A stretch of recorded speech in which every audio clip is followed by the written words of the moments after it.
Kisah akan berfokus pada seorang karyawan bank biasa bernama Stanley. Dia termasuk orang yang lemah entah itu dalam percintaan atau pergaulan. Dia selalu salah mengartikan segala sesuatu yang membuatnya mudah dimanfaatkan orang lain. Yang hal tersebut membuat Stanley masuk dalam kategori orang yang bolon. Stanley, you are the nicest guy. Saat itulah Stanley dan Ujang temannya kedatangan seorang customer cantik bernama Tina. Niatnya kemari ternyata bukan untuk buka rekening atau mengambil dana sosialnya, melainkan untuk survei bank tersebut, yang di tasnya terdapat sebuah kamera tersembunyi yang tidak disadari oleh siapapun. Savings, checking and CDs, T-bills, CDs, savings and CDs, checking and... Ini Dorian, seorang pengelola sebuah klub bernama Coco Bongo sekaligus anak buah dari seorang bos besar mafia di kota ini. Dorian sengaja mengirim Tina ke sana untuk mengetahui seperti apa kondisi dan situasinya. Karena dalam waktu dekat ini Dorian bermaksud untuk merampok bank tempat Stanley bekerja. Everything is his grift. He owns you. What does Nico have to say about all this? Kembali ke Stanley yang sudah pulang bekerja dan bermaksud untuk pergi ke klub Coco Bongo sesuai ajakan dari temannya tadi yaitu si Ujang. Namun saat Stanley mampir dulu ke bengkel tempat mobilnya diperbaiki. Yang disinilah kita akan melihat bagaimana Stanley yang malang ini dapat dengan mudahnya atau begitu mudahnya dibohongi atau dikibuli oleh pemilik bengkel tersebut. Saat mobilnya dikatakan masih rusak dan biayanya akan terus bertambah. I'm here for the Civic. The breakdown with the... You're lucky you caught these problems now before they cause you some serious... Dan untuk sementara waktu, Stanley diberikan sebuah mobil pinjaman milik yang punya bengkel. Yang mobil tersebut ternyata sangat butut sekali. Di mana Stanley terpaksa membawa mobil butut itu ke klub Coco Bongo, yang hal tersebut cukup menyita perhatian semua orang yang ada di sana. Malangnya Stanley ketika dia masuk, Ujang justru nyelonong duluan tanpa mengajaknya, sehingga penjaga yang tidak melihat adanya kartu undangan langsung melemparkan Stanley, yang secara kebetulan ada mobil lewat dan berhasil mengotori pakaian rapinya. Cross the rope. No, I am never coming back here! Ha! Dalam perjalanan pulang Stanley lagi-lagi mengalami kesialan tatkala mobil butut tersebut mogok tepat di tengah jembatan. Lantas Stanley turun dari mobil dan melihat ada seseorang yang mengambang di air, yang setelah dihampiri ternyata itu tidak lebih dari hanya tumpukan sampah. Namun Stanley menemukan sebuah topeng unik yang sempat mengeluarkan cahaya. Namun saat akan dipakai tiba-tiba muncullah polisi yang menegur Stanley karena telah parkir mobil sembarangan. What are you doing down there? My mask! Singkat cerita Stanley sudah sampai di gedung kontrakan, yang di situ ada ibu pemilik kontrakan yang cukup dikasebelan. Yang karena tidak punya kekuasaan Stanley hanya diam saja ketika si ibu kontrakan memarahi dirinya akibat pulang larut malam dan sepatu basah yang mengotori karpetnya. Tiba di kamar, kita akan melihat hal unik dari Stanley yang ternyata mengidolakan sosok serigala di serial kartun, dan mari saya kenalkan dengan seekor anjing bernama Milo. Dia merupakan anjing peliharaan Stanley yang cukup cerdas dan setia kepada majikan. Saat itulah Stanley teringat dengan topeng yang dia temukan tadi. Yang betapa terkejutnya Stanley ketika topeng itu seolah hidup dan akan menempel di wajahnya. Yang oleh karena penasaran Stanley pun tetap memakainya namun tiba-tiba...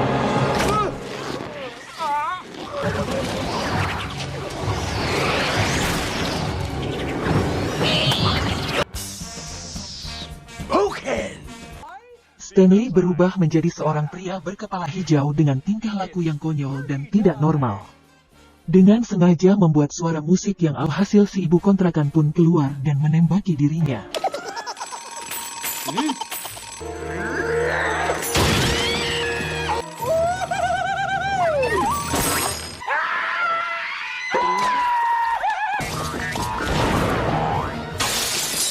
Entah kekuatan macam apa yang dimiliki oleh topeng itu. Tetapi Stanley jelas bisa melakukan berbagai hal yang mustahil dan tidak masuk akal. Salah satunya adalah sekarang ketika tubuhnya gepeng kemudian menghancurkan mobil seseorang dengan klakson konyolnya.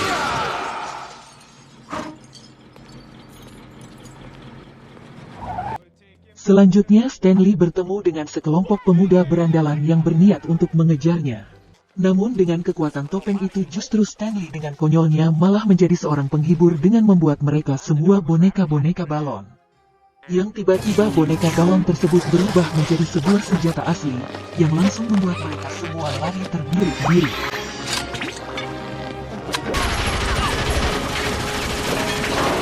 Tak cukup sampai di situ. Stanley kemudian mendatangi bengkel tempat mobilnya diperbaiki untuk memberi pelajaran kepada dua montir dengan cara memasukkan knalpot ke dalam liang anus mereka. Keesokan paginya Stanley sudah berada di tempat tidur dan menganggap kejadian barusan hanyalah mimpi belaka. Namun tak lama muncul seorang detektif bertanya tentang apakah Stanley mendengar suara berisik semalam. Karena ibu kontrakan mengaku telah melihat seorang maling berkepala hijau yang dianggap kabur dengan cara loncat dari jendela. Sometimes I can't hear anything. That a fact? Tak hanya itu, bengkel tempat mobilnya sedang diperbaiki pun sekarang sedang ramai oleh polisi dan wartawan. Tak kala kedua montir di sana ditemukan sudah ternodai oleh sebuah knalpot yang tertancap di bagian anus. Sehingga bisa dipastikan bahwa kejadian semalam memang telah benar-benar terjadi. Ketika Stanley sudah sampai di tempat kerja dan sempat dimarahi bos karena datang terlambat, muncullah seorang wartawan dari majalah bernama Peggy, yang datang untuk mewawancarai Stanley terkait insiden di bengkel semalam, setelah diketahui bahwa mobil Stanley sedang diperbaiki di sana. Sementara itu kita akan melihat Dorian mendatangi atasannya yang merupakan bos mafia yang menguasai kota ini. Beliau mulai resah dengan Dorian setelah mendengar gosip tentang Dorian yang mulai melakukan pemberontakan. Seperti melakukan bisnis di luar organisasi dan rencana perampokan bank yang tidak seizin para dewan. Sehingga sang bos besar memberikan waktu 1 minggu untuk Dorian pergi dari kota ini selamanya. Yang dengan kata lain Dorian telah dipecat dari organisasi ini. Kembali ke Stanley yang terbangun di malam hari setelah bermimpi bertemu dengan Tina. Yang betapa terkejutnya Stanley ketika melihat topeng itu terletak di atas sofa. Padahal tadi pagi dia sudah melemparkannya keluar. Dan ketika Stanley sudah muak dengan semua ini tiba-tiba Stanley kembali berubah menjadi Demas alias pria bertopeng. Yang alasan dia memakainya lagi adalah hanya ingin bertemu dengan Tina di klub Koko Bongo. Karena tidak memiliki uang untuk pergi ke sana, Stanley yang sedang dalam mode demes pun berencana untuk mengambil uang, lebih tepatnya merampok uang di bank tempatnya bekerja, dan pada saat bersamaan, secara kebetulan anak buah Dorian pun bermaksud untuk merampok uang di tempat yang sama, yang ketika mereka akan masuk tiba-tiba Stanley tiba-tiba keluar dengan kantong uang. Yang hal tersebut tentu saja memancing pihak kepolisian untuk datang, sehingga ketika Stanley sudah pergi, anak buah Dorian pun harus ketiban apes ketika uang tidak di tangan, tapi harus terlibat baku tembak dengan para polisi. Beralih ke klub Koko Bongo, di situ Dorian sedang menikmati hiburan dari bintang utama, yang tidak lain adalah Tina yang sebenarnya berprofesi sebagai seorang penyanyi. Saat itulah Stanley datang menggunakan limousin mewah sepanjang 30 meter, dan menjadi bahan perhatian semua orang. Franklin Grant and...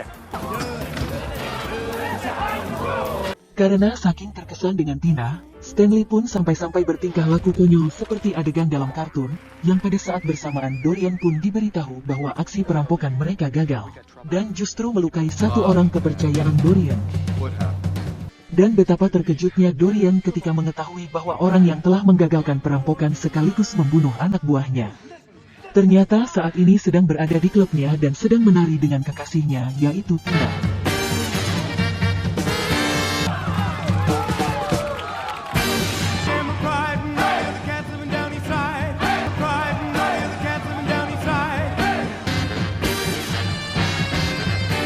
Saat itulah Dorian muncul dan menyuruh semua orang untuk keluar. Lantas menembaki Demes yang menghindar dengan cara yang di luar nalar manusia, yang ketika Demes tertembak, dia pun mendekati anak buah Dorian dan menangis dengan penuh kesedihan. Hingga membuat semua terhipnotis untuk ikut bersedih, diakhiri dengan mendapat penghargaan Oscar untuk akting terbaik tahun ini.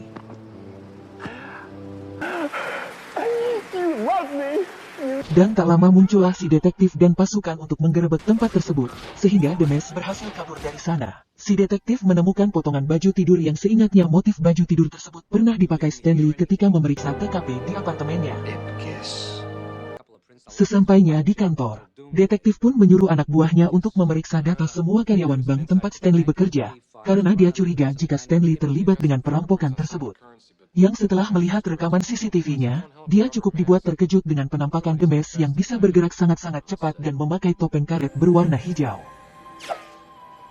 Di tempat lain, Dorian yang sedang murka pun menyuruh semua anak buahnya untuk membawanya, bahkan mengadakan sebuah sayembara untuk mencari siapa The Mask. Dan barang siapa yang bisa mendapatkannya akan mendapatkan hadiah uang yang sangat-sangat banyak. Kembali ke Stanley yang baru saja tiba di bank dan dimarahi bosnya. Namun kali ini Stanley berani melawannya dengan balik memarahinya. Yang nampaknya keberanian tersebut muncul akibat pengaruh dari topeng hijau yang membuat Stanley menjadi sedikit lebih bernyali. Tidak lama, muncullah Tina yang datang ke bank, setelah mendengar bahwa The Mask orang yang menari bersamanya semalam terlibat dengan perampokan yang terjadi di bank ini. Dan ternyata Tina diam-diam memiliki ketertarikan dengan pria bertopeng hijau tersebut yang dirasanya memiliki daya tarik dan karisma luar biasa.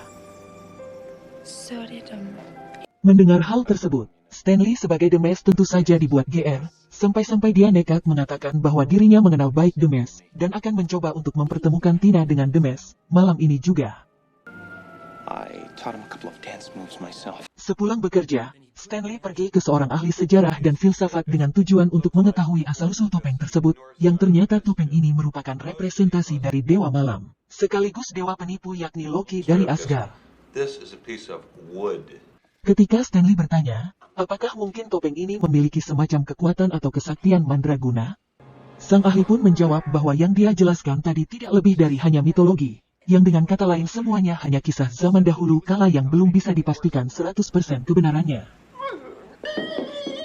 Singkat cerita melampaui, Stanley terlihat sudah berada di taman sesuai janjinya untuk mempertemukan Tina dengan The Mask. Stanley langsung pergi ke belakang semak-semak dan berubah menjadi The Mask. Lantas bertindak konyol dan agresif yang nampaknya membuat Tina justru merasa risih dan pergi dari sana.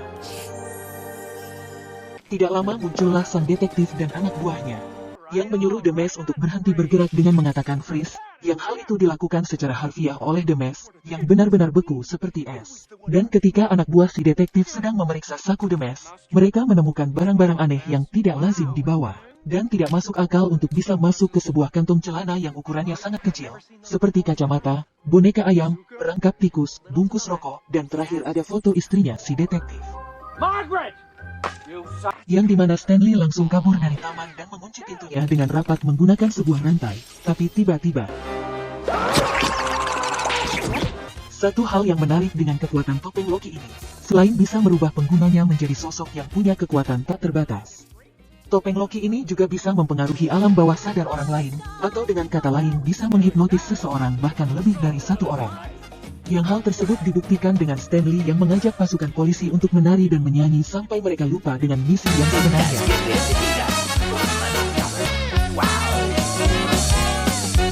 Selesai mengalihkan perhatian mereka, Stanley langsung pergi ke belakang untuk kabur dan melepaskan topengnya. Yang ketika si detektif akan menangkapnya muncullah Peggy yang datang entah dari mana dan menyuruhnya untuk masuk ke dalam mobil dan membawa Stanley ke tempat aman. Sesampainya di sana, betapa bedegongnya si Peggy ketika muncul Dorian dan anak buahnya, yang ternyata Peggy ditawari hadiah uang asalkan bisa mencari tahu siapa The Mask dan dari mana asal kekuatannya. Sehingga sekarang Stanley kehilangan topengnya sekaligus uang yang disimpannya di apartemen.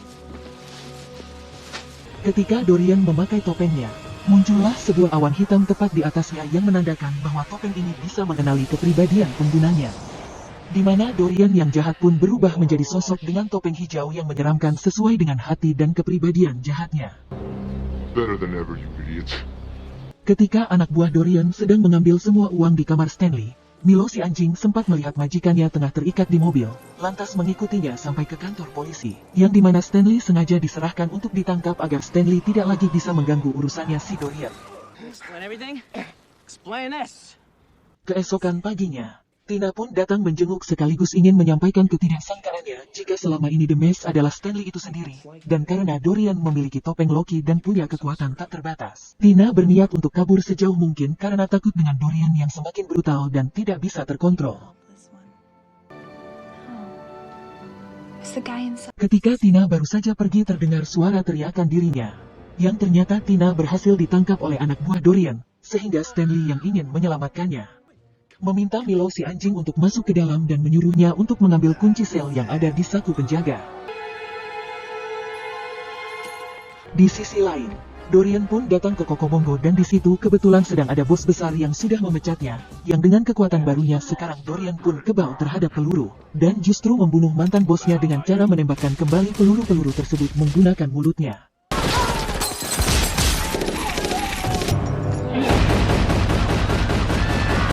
Di saat bersamaan, Stanley terlihat sudah berada di sana.